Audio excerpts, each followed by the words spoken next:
السلام علیکم ناظرین، میں محمد اسلم حسین سیاست کی خبروں میں آپ سب کا استقبال کرتا ہوں۔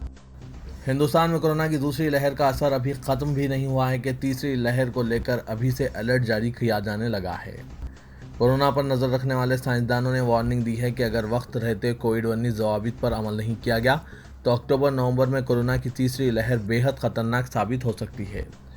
کووڈ-19 معاملوں کی ماڈلنگ کو لے کر کام کرنے والی ایک سرکاری کمیٹی کے سائنسدانوں نے کہا ہے کہ اگر کورونا کا کوئی نیا ویریئنٹ آتا ہے تو تیسری لہر بے حد خطرناک ہو سکتی ہے۔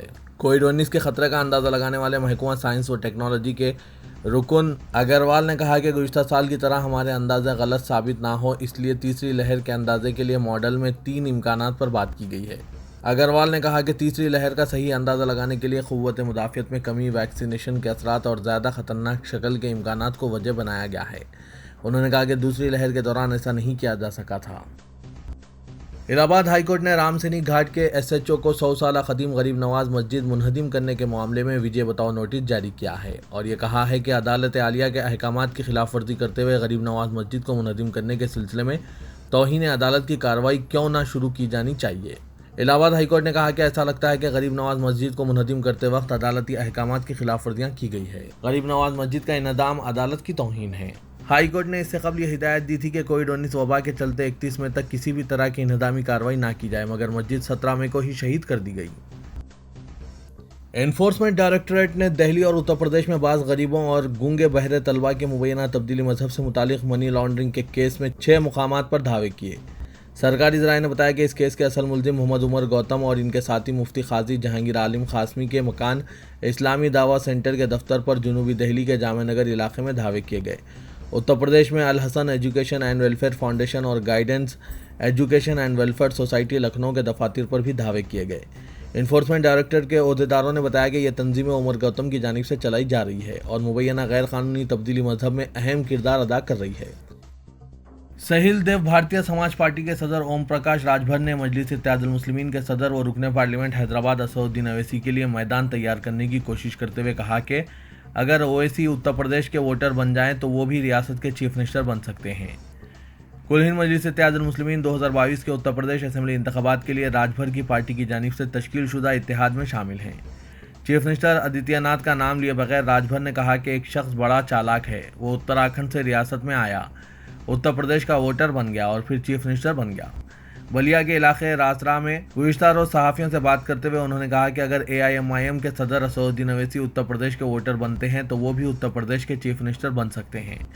راج بھر نے کہا کہ مسلمان ریاست کی آبادی کا 20% ہے، ان کی آبادی کے مطابق حکومت میں ان کی نمائندگی ہونی چاہیے، یہ ان کا حق ہے۔ راج بھر نے کہا کہ ایک مسلمان کا بیٹا کیوں چیف منسٹر یا ڈپٹی چیف منسٹر نہیں بن سکتا؟ کیا مسلمان ہونا جرم ہے؟ پشکر سنگھ دھامی اتراکھنڈ کے نئے چیف منسٹر ہوں گے، جنہیں پہاڑی ریاست میں BJP مقننہ پارٹی کے لیڈر کی حیثیت سے منتخب کیا گیا ہے۔ ریاست میں آئندہ سال اسمبلی انتخابات مقرر ہے۔ 45 سالہ دھامی ریاست کے سب سے کم عمر چیف منسٹر ہوں گے۔ وہ تیرتھ سنگھ راوت کی جگہ لیں گے، جنہوں نے جمعے کی رات استعفیٰ دے دیا تھا۔ 4 ماہ قبل ہی انہوں نے تریویندر سنگھ راوت سے اقتدار کی کمان سنبھالی تھی۔ فیول کی بڑھتی ہوئی قیمتوں پر مرکز پر طنز کرتے ہوئے بعض اپوزیشن قائدین نے ہفتے کو 1973 کا ایک ویڈیو شیئر کیا جس میں اس وقت کے جن سنگھ لیڈر اٹل بہاری واجپئی کو پیٹرول کی قیمتوں میں 7 پیسے اضافے کے خلاف بطور احتجاج بیل بنڈی میں پارلیمنٹ پہنچتے ہوئے دکھایا گیا۔ پیٹرول کی قیمت ملک کے 11 ریاستوں میں 100 روپے فی لیٹر سے زیادہ ہو گئی ہے۔ پیٹرول کی قیمت تازہ اضافے کے ساتھ دہلی میں 99 روپے فی لیٹر اور کولکتہ میں 100 روپے فی لیٹر ہو گئی ہے۔ واجپئی کا ویڈیو فوٹیج جاری کرتے ہوئے سینئر کانگریسی لیڈر ششی تھرور نے ٹویٹ کیا کہ یہ 1973 کا ایک نادر فوٹیج ہے جس میں پیٹرول کی قیمت میں 7 پیسے اضافے پر اپوزیشن کا احتجاج دیکھا جا سکتا ہے۔ انہوں نے کہا کہ اٹل بہاری واجپئی پارلیمنٹ میں بیل بنڈی پر پہنچے تھے، جو اب آج کی سیکورٹی تحدیدات کی وجہ سے ناممکن ہے۔